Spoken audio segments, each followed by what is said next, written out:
Amen.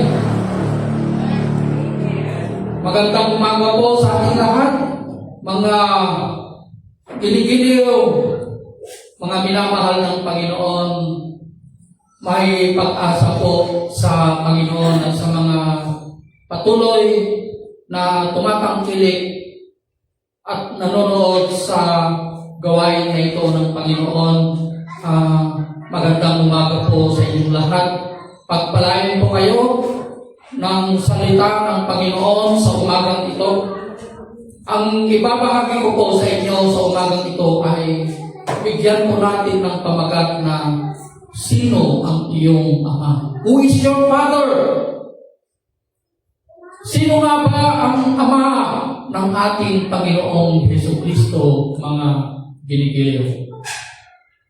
Alam niyo, sa takbo na ito na pag-aaralan po natin ngayon sa umagang ito, 3 taon na po na magkakasama ang ating Panginoong Jesucristo at ang kanyang 12 alagad. Pero hindi pa rin nila kilala ang kanyang ama, mga ginigiliw. Kaya yun ang sinabi ng ating Panginoong Jesucristo, magta-3 taon na tayong magkakasama hanggang ngayon, hindi nyo pa kilala ang aking ama. Alam niyo mga ginigiliw, kahit sa kapanahunan natin ngayon, maraming mataas ang pinag-aralan, mataas ang posisyon, matatalinong tao, pero hindi pa rin nila kilala ang ama ng ating Panginoong Jesucristo, mga ginigiliw. Hindi pa rin mo nila kilala hanggang ngayon. Kung sino ba yung mga nagdedeklara na sila ay matuwid, reliyosong tao, sila pa mismo ang hindi nakakakilala sa ating Panginoong Jesucristo, mga ginigiliw.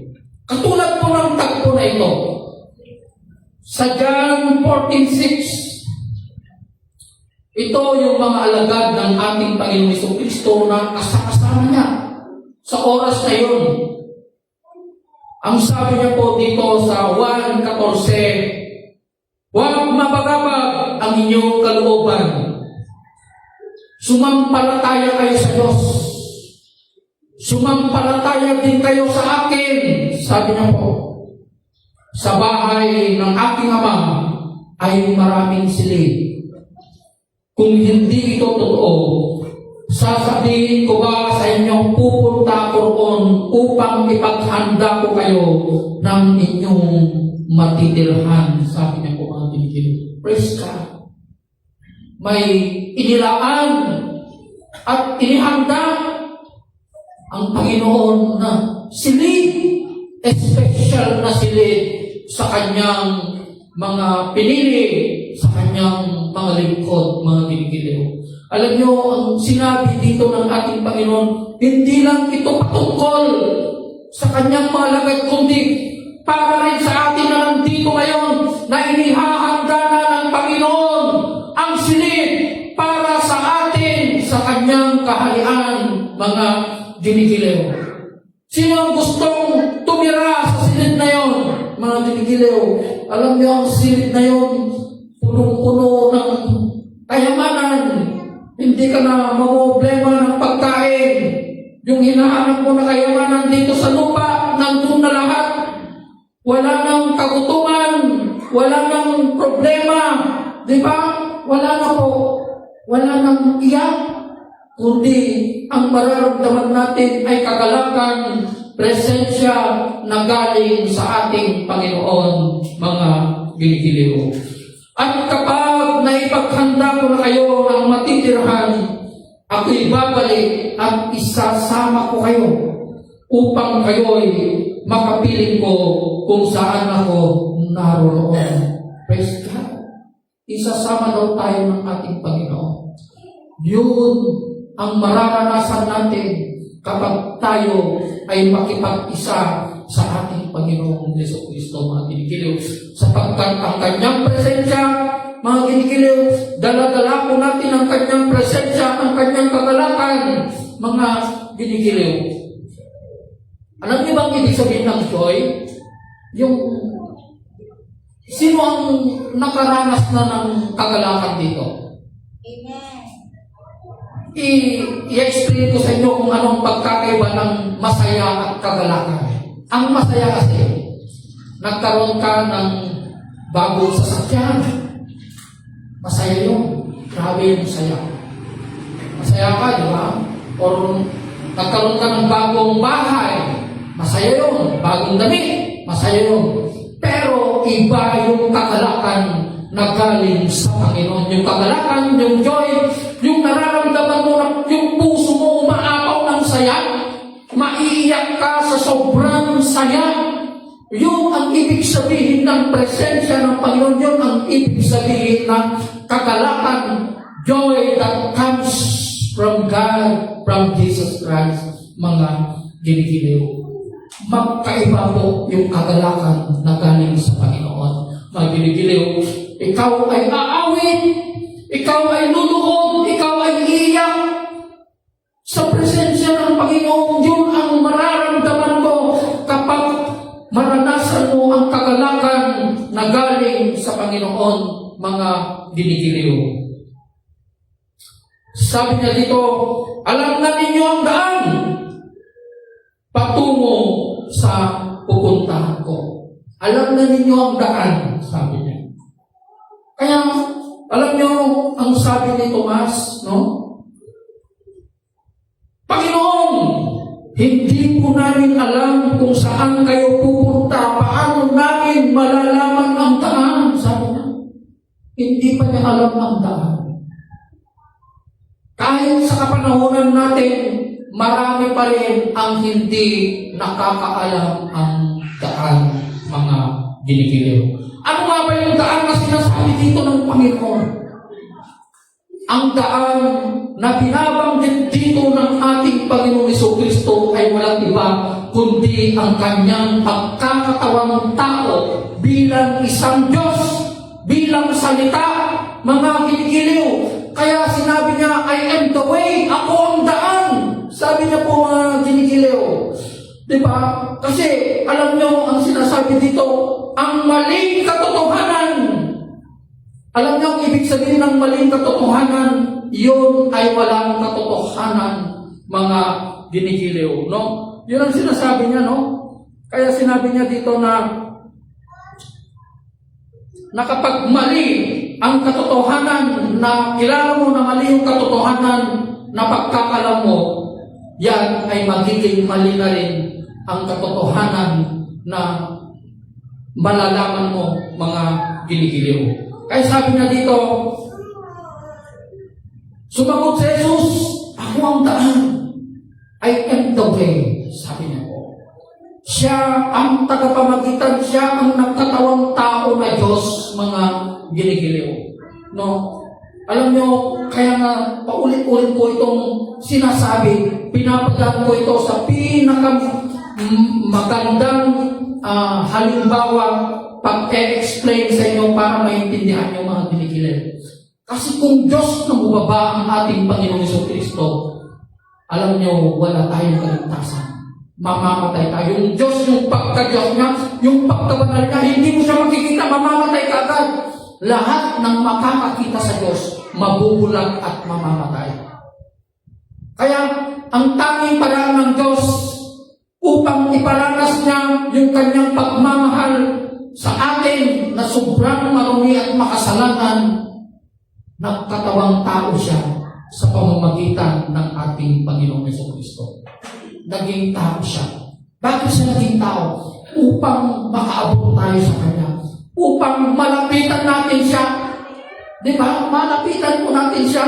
Kaya, ang kanyang pagiging tao, kaya siya tinawag na anak, buktong na anak, yung kanyang pagiging tao, yung ang naging tulay natin upang makarating tayo sa kanyang Ama, mga ginigiliw.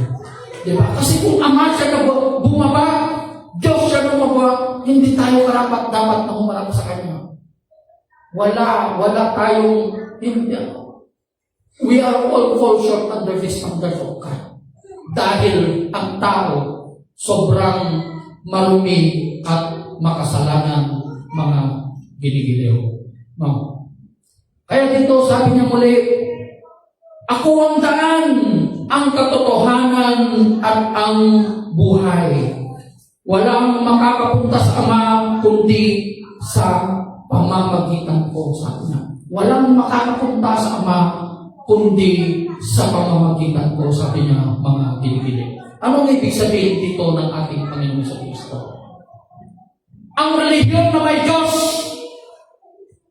naglilipid ko rito, ang relihiyon na may Diyos, subalit tinatanggihan niya ang Panginoong Kristo, ang relihiyon na yan ay hindi totoo. Anti-Christ yan. Anti-Kristo yan. Makikilala mo lamang ang kaloob, ang grasya, awa at pagmamahal ng Diyos kung ikaw ay sasampalataya, kikilalanin mo ang ating Panginoong Kristo bilang Diyos at tagapagligtas ng iyong buhay at kikilalanin mo ang Kanyang salita, mga ginigiliw.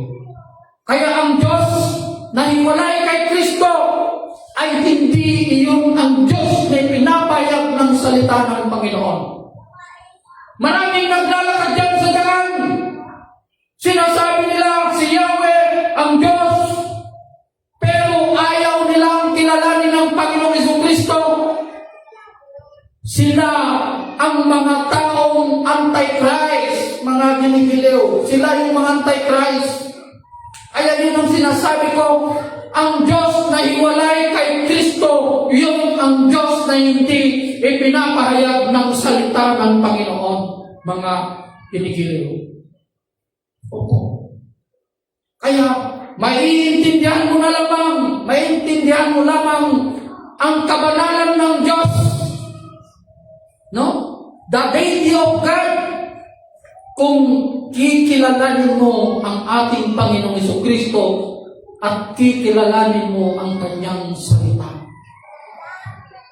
Kaya kung gusto mong makilala, magkaroon ng relasyon, pakikipagtagpo sa ating Panginoong Kristo, nandito ang Kanyang salita. Ipapakilala niya ang Kanyang pagka-Diyos, ang Kanyang katangian bilang Diyos, mga pinigiliw. Alam niyo yung isang, kung natatandaan niyo si Nicodemus, isang abogado ng Israel, mga pinigiliw. No? Itong abogado ng Israel na ito na tagapagturo ng kautusan, na-share ko na ito. Pero another revelation, yung hindi na maintindihan ng born again, di ba? Habang nag-uusap sila, andun sa John 3:16, nag-uusap siya. Sabi ng ating Panginoon Kristo sa Kanya, ganyan lamang ang pag-ibig ng Diyos ang sanlibutan. Hindi maintindihan ng abogado ito kung anong ibig sabihin ng sanlibutan. Bakit kaya hindi niya sinabi na kayo na lamang ang pag-ibig ng Diyos sa mga Israelita, sa mga Hudyo? Kasi sila ang bayan ng Diyos, di ba? They are the chosen people. Sila ang pinili ng Diyos. Pero iba ang sinasabi ng Kristo na ito. Gayon na lamang ang pag-ibig ng Diyos ng sanlibutan. Ang sanlibutan kasi lahat ng tao dito sa mundo. Ibinigay niya ang kanyang buntong na anak. Na sino mang sumampalataya sa Kanya ay magkaroon ng buhay na walang hanggan.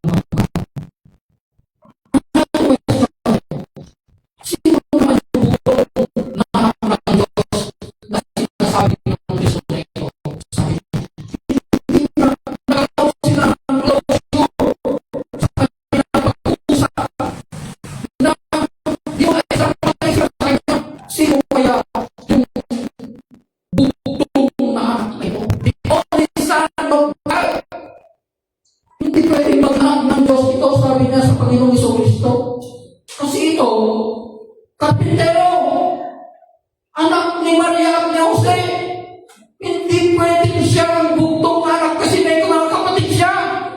andun yung mga kapatid niya na si Maria, kasi may mga naging kapatid din si Jesus, may mga half brothers and sisters din po siya. Diba? Si Santiago, naging kapatid din ng ating Panginoong Jesucristo. Marami din siya mga half brothers and sisters, mga dinigiliw. Sino kaya ang bugtong na anak na ito? Hanggang ngayon, marami pa rin ang hindi nakakakilala ang bugtong na anak na ito ng Diyos, mga ginigiliw. Kaya yung sinasabi ko po sa inyo, ang Diyos na naiwalay kay Kristo, hindi iyon ang tunay na Diyos na ipinapahayag dito sa kanyang salita. Kaya, kung ang isang tao, no, ay mali ang kanyang pagkakakilala sa ating Panginoong Jesucristo, mali ang kanyang konsepto sa ating Panginoong Jesucristo at sa kanyang Ama. Alam nyo, parang ay-ayam lang kanya na, ialong-along na lang.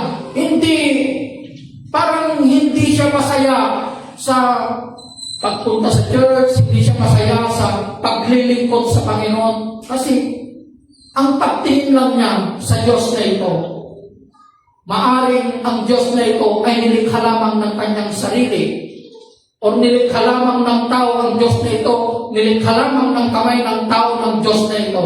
Kaya, parang ang tingin lang niya ay genie o isang lucky charm lamang. Pero kapag nakilala mo ang Diyos na nandito sa salita, iiyak ka, luluhod ka, matatakot ka ng gumawa ng kasalanan, mga kinikilig.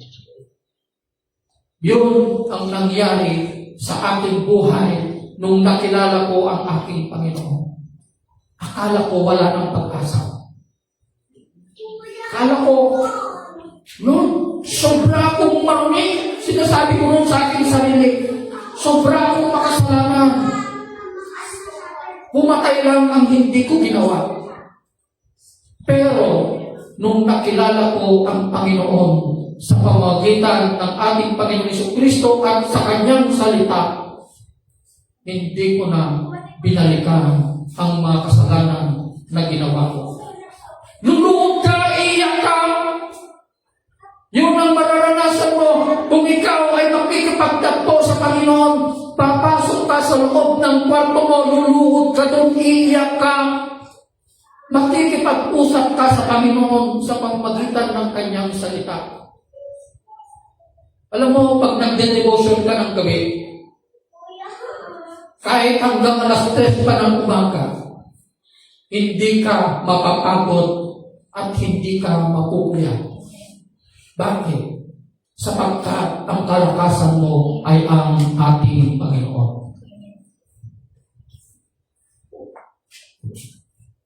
Pag nagde-devotion ako, 12, 3, ano ang ginagawa namin mag-asawa? 12 o'clock, 3 o'clock, nagigising kami ng 3 o'clock, nagde-devotion kami. May time na pinag-uusapan namin ng Panginoon ng 3 o'clock in the morning, 2 o'clock, 12 o'clock. Magigising ka pa rin ng umaga, maaga. Kasi ang kalakasan mo ay ang Panginoon, mga pinipilit. Ang lakas mo ay ang Panginoon. Kasi siya ang salita na binabasa mo Siya ang salita, siya ang buhay.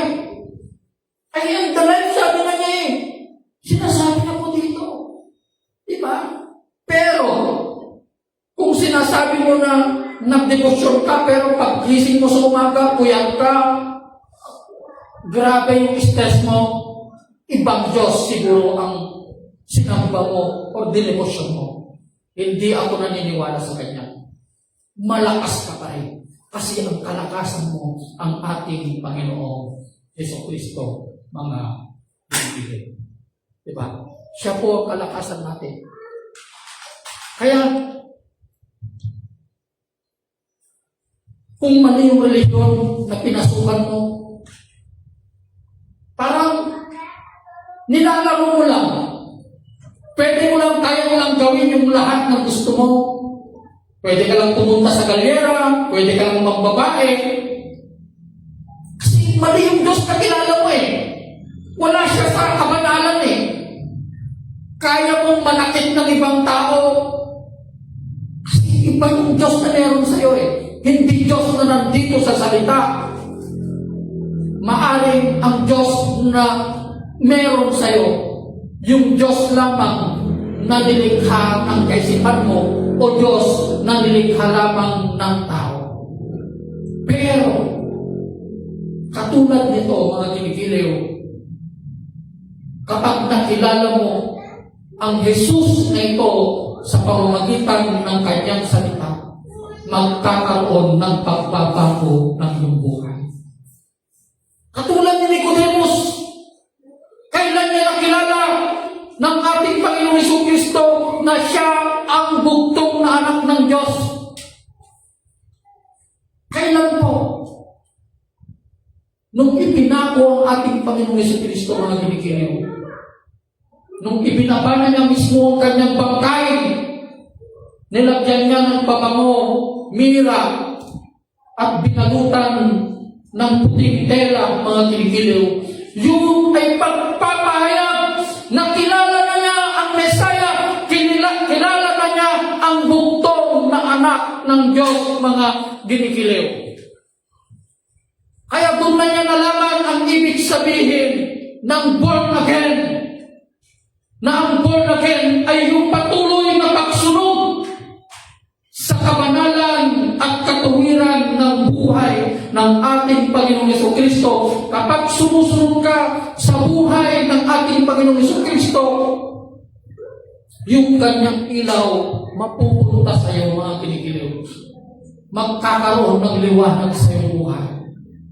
Napaka-imposible naman na sumusunod ka sa buhay ng ating Panginoong Jesucristo.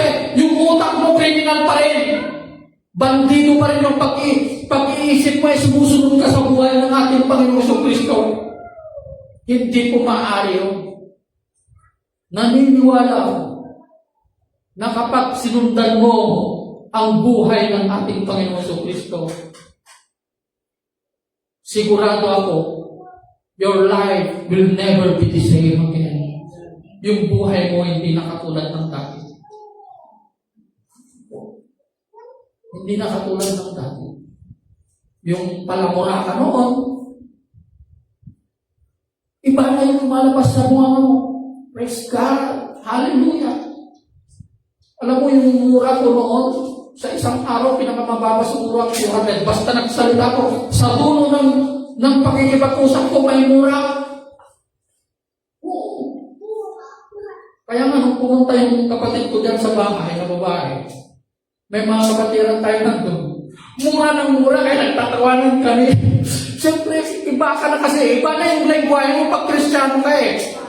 Hindi na, iba na yung lengguwahe mo. Talagang makikita mo na talaga na napakalaki yung gas talaga.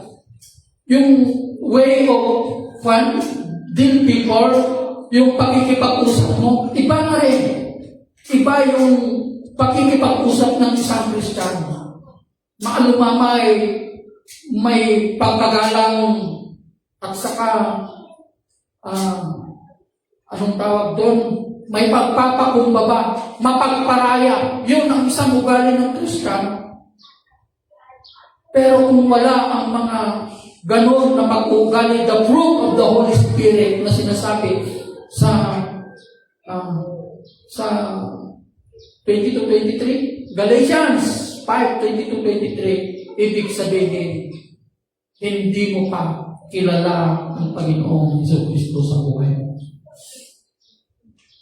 Kaya, kung gusto mong makilala ang Diyos, katulad ng mga lagad na ito ng ating Panginoong Jesucristo, ipakita mo sa amin ang iyong Ama, sabi ni Felipe, at masisiyahan na kami. Ano ka ba naman, Felipe? Sabi ng ating Panginoong Jesucristo, 3 taon na tayong magkasama, hindi mo pa kilala ang aking Ama? Ako at ang Ama ay iisa. Kaya nga tinawag na anak eh. Kaya capital letter yung anak. Na yung anak na ito ay tao. Pinapatungkol niya yung anak na ito sa isang tao na nagkatawang, Diyos na nagkatawang tao. Mga ginikiliw. Opo. Kaya, once na sinulat mo yan, alam niyo, kahit gumagawa ko ng devotion ko, nag-drive ako ng sasakyan, pinipit ako ng Holy Spirit, nagde-devotion na kahit nag-drive ako, nagde-devotion ako. Alam niyo ang ginagawa ko? Sinesave ko yan sa cellphone ko. Ginagawa ko ng message. Pag gumagawa po ako ng gumagawa po ako ng mensahe mga ginikiliw, no? Alam niyo kahit sa notebook ko, capital letter ang pangalan ng God, Lord, Jesus. I-capitalize mo lahat yan. Kinakapital mo yan. Kahit sa cellphone lang, kinakapital mo yan. Iyon ay paggalang sa Diyos. Opo, paggalang mo sa ating Panginoon Jesucristo, hindi mo pwedeng gawin na small letter yung God, God bless you, hindi po. God po yan, Diyos yan. Kinakapitalize ko lahat yan, even sa sulat ko lang. Hindi ko dinadaya. Kahit pangalan ng Panginoon, kinakapital letter mo yan. Opo, yun na isang pagkilala sa kabanalan ng Diyos. Pagkilala ng kanyang pagka-Diyos. Pero kung maliit na God pa rin, ang ginagamit mo, ibig sabihin, iba ang Diyos na sinasamba mo. Hiwalay na Diyos ang sinasamba mo. Mga ginigiliw. Diba? Kaya dito nila nakilala, mga ginigiliw, na ang Diyos, ang ating Panginoong Jesucristo ay iisa. Mga ginigiliw. Mawatan nyo, kapsa, mga nagbalik na tao na ako Jesucristo. Hindi dahil para sa Kanya yun. Nagkatawang tao dahil sa atin, dahil sa kasalanan natin. Oo, gapuin ibaso tayo kapsa. Ang tanging paraan lamang ng Diyos upang mapawi ang kanyang galing sa tao. Tapno maibsan lang para maibsan lang yung kanyang galit sa kanyang nilikha. Kailangan niyang magkatawang tao sa pamamagitan ng ating Panginoong Jesucristo upang ialay niya ang kanyang buhay para sa kapatawaran ng ating mga kasalanan. Isipin niyo yung kanyang pagkapato sa krus. Lord, imagine that. Sa bawat saplit, kada saplit dahil kinabi sa Kristo, dagijay tibayat, tibasong tayo kapsat. Dagijay parang bugbog na kainata, dagijay tibasong na karamigin tayo tingnan daw. Dagijay kapsat. Yung paglatigo nila sa kanyang katawan, nuguyudan da di kalaki ko kapsat, sumurot di dilasag na. Ang kapilang tamang konsensya ng karamit tinakis. Hindi ka pa yung ba nakokonsensya? Diba? Lord, grabe naman ang ginawa mo. Maiiyak ka. Yung iyak na yung mapapalitan ng kagalakan.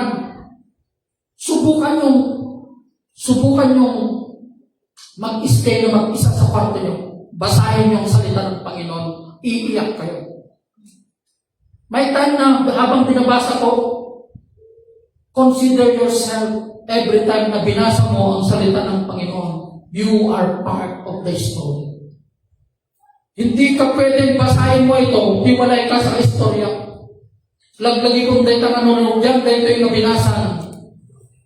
Makipagpatang ka dito eh. You are one of the characters of the story. May sakan kadagiti characters istorya dito eh. No binasan dahil ito yung nasa ukapsan. Habang nagdinegosyo ka, ganun po. Pag binabasa ko yan, umiiyak na ako. Hindi ko na namamalayan na nahuhulog na yung mga luha ko.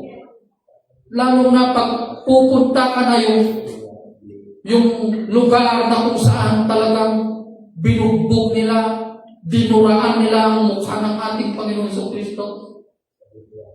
Sa mga ganun na kahirap na ginawa po nila, yung mga kasalanan na ginagawa ko. Kaya naiiyak po ako habang binabasa ko ang salita ng Panginoon. Lord, grabe naman ang ginawa mo sa akin. Grabe naman. Grabe naman yung pagmamahal ko sa pagmamahal mo sa akin, ibinigay mo yung buhay mo para sa akin. Diba? Pero kung hindi mo binabasa yung salita ng Panginoon, hindi mo mararanasan ang pagkikipagtagpo sa ating Panginoon sa Kristo at hindi mo rin makikilala ang kanyang ama mga ginibigay. Magandang umaga po sa ating lahat. Pagpalain po tayo ng ating Panginoon.